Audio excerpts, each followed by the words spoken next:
بدلا، لہجہ بھی بدلا، کلام بھی بدلا، خطاب بھی بدلا، چار چیزیں بدل کے میرے اللہ فرماتے ہیں ان اللہ و ملائکتہ یصلون علی النبی یا ایھا الذین آمنوا صلوا علیہ وسلموا تسلیما۔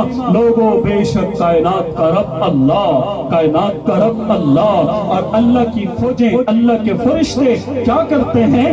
یصلون علی النبی، اپنے نبی پر رحمت بھیجتے ہیں، درود و سلام بھیجتے ہیں۔ یا ایھا الذین آمنو، اے ایمان والو تم کیا کرو؟ صلو علیہ وسلموا تسلیما، میرے نبی پر درود بھی پڑھو، سلام بھی پڑھو۔ من صلی علی واحدۃ، میرا نبی کا پاک فرمان ہے جس نے ایک مرتبہ مجھ پہ درود پاک پڑھا پھر اللہ کیا کرے گا؟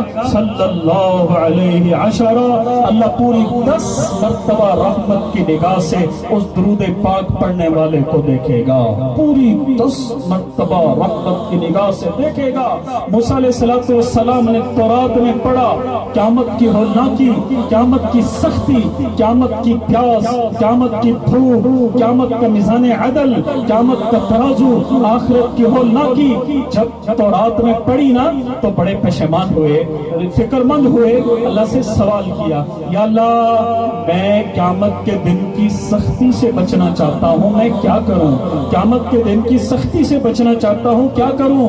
بھائیو میرے نبی کا بھی دنیا میں ظہور نہیں ہوا ہے، میرے اللہ نے فرمایا اے موسیٰ اپنی ساری امت کو بتا دو اگر قیامت کی سختی سے بچنا چاہتے ہو تو میرے نبی آخر الزمان پہ کثرت سے درود و سلام پڑھو، کثرت سے درود و سلام پڑھو گے، اس درود و سلام کی برکت سے اللہ تمہیں قیامت کی ہولناکی سے، قیامت کی سختی سے اللہ محفوظ کرے گا۔